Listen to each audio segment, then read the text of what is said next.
O grande problema com a teoria do Big Bang é que ela é basicamente uma explosão, não é mesmo? E explosões, por sua própria natureza, precisam de espaço. Mas para explodir, precisa haver um espaço, um lugar para onde a matéria possa se expandir. E esse problema surge logo no Gênesis capítulo 1. Deus criou o céu. Agora, se ele criou o céu, ele tem um problema, porque agora não sabemos onde ele fica. Certo? Você não entendeu. Se os céus foram criados, então Deus não vive no céu. Então, em Efésios 4, versículo 10 diz: quando ele subiu às alturas, sabe, lembre-se do capítulo todo, ele levou cativo o cativeiro, mas ele foi muito acima de todos os céus. Eles deixaram passar essa. Se ele foi muito acima de todos os céus, isso significa que Deus não mora no céu. E quando ele subiu às alturas, ele não foi para o céu, ele passou dos céus. Temos um problema, entendemos que Deus não está lá. Então, onde ele está? Há um problema imediato nas Escrituras. Na teologia, chamamos isso de tensão textual. A questão não é onde Deus estava, mas sim quem criou Deus. Antes de pensarmos em quem criou Deus, falemos de onde ele ficava, ou onde ele se encontra. No momento em que vemos Deus criando o céu, ele nunca permaneceu no céu. Ele o fez, e a Escritura aqui diz, no princípio. A palavra no princípio significa no tempo. Princípio é uma indicação de tempo. Isso significa que houve um tempo em que Deus criou o tempo. Houve um momento em que Deus simplesmente não existia o tempo. O grande problema é que as pessoas não compreendem que os cientistas não sabem definir o tempo. Eles apenas conseguem medir a sua passagem. Pergunte a um cientista, eu consigo medir a energia, mas afinal, o que ela realmente é? Eles apenas descrevem como as coisas funcionam. Eles descrevem o comportamento, mas não dizem o que ela é.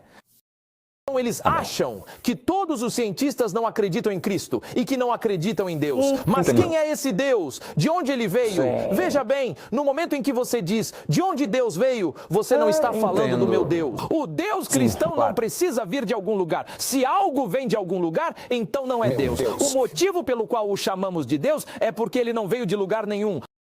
Mas se é Deus, esqueça que veio de algum lugar. Nem pensar.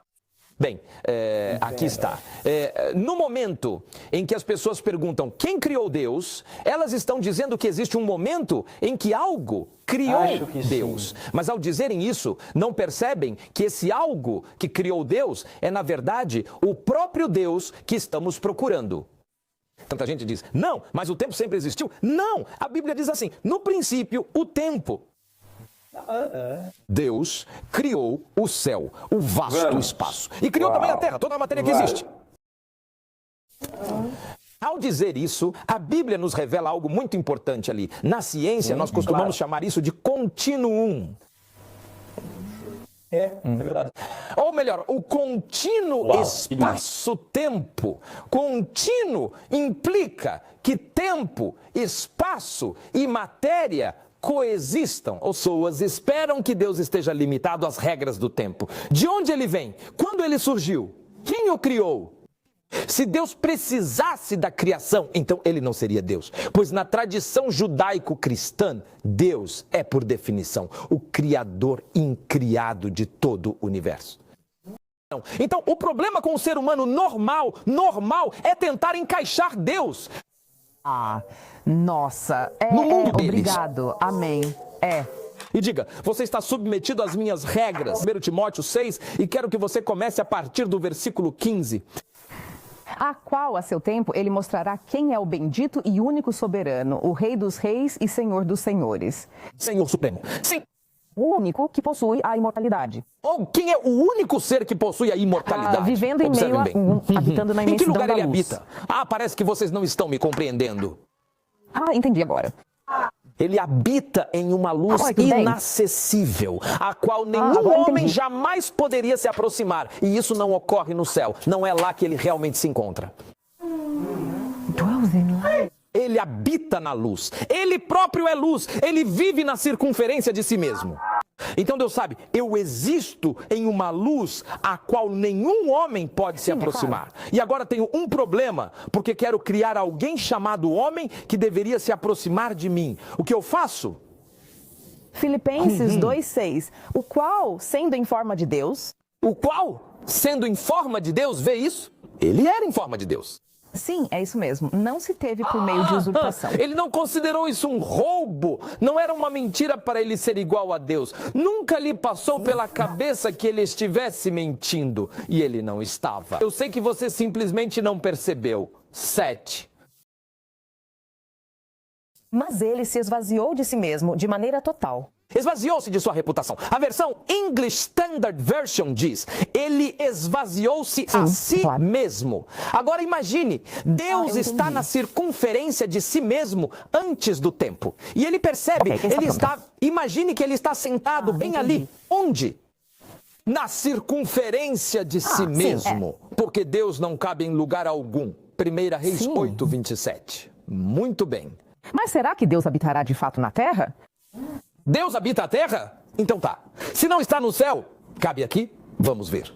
Pois eis que os céus, e até mesmo o mais alto dos céus, não são capazes de te conter. Nem mesmo a vastidão dos céus pode conter a sua presença. Dos céus, lá do alto céu, o céu.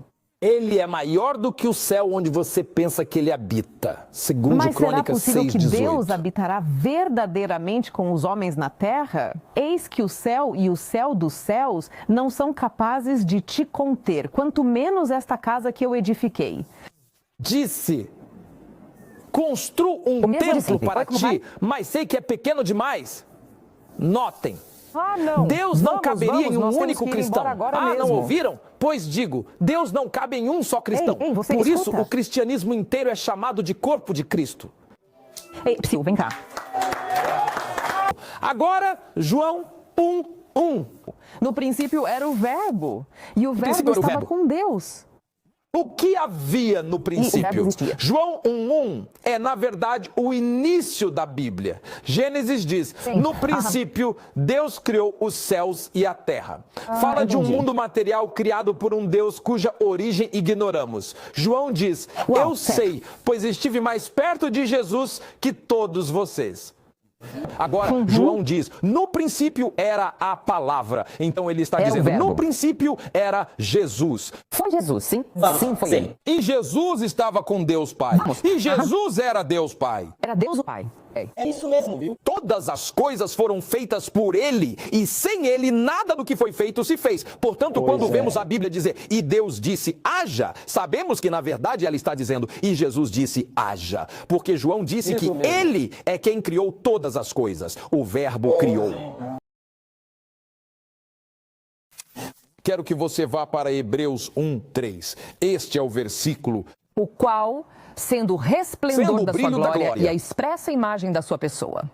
Agora quero que você veja algo aqui. Agora a resplandecência da sua glória, ok? O brilho refletido da sua glória. Não sei se você está captando isso. Agora tenho um problema com a palavra, que é a palavra imagem, é a palavra caractere. A palavra caractere, na verdade, significa exatamente um molde. Eu sei que você não pegou essa. Quero fazer a pergunta. O que faz o tijolo? O tijolo faz o molde ou o molde faz o tijolo? Se a Bíblia diz, no princípio era o verbo e o verbo estava com Deus, agora temos um problema. Ela diz que ele é a expressa imagem, o caractere, ele é o molde. Aquele que fabrica o tijolo. Sim, é isso mesmo, sabe? Então, se você quer me perguntar quem criou Deus, é Jesus. Você não ouviu isso, né? Você não ouviu isso? A Bíblia diz que ele é o caractere. De quê?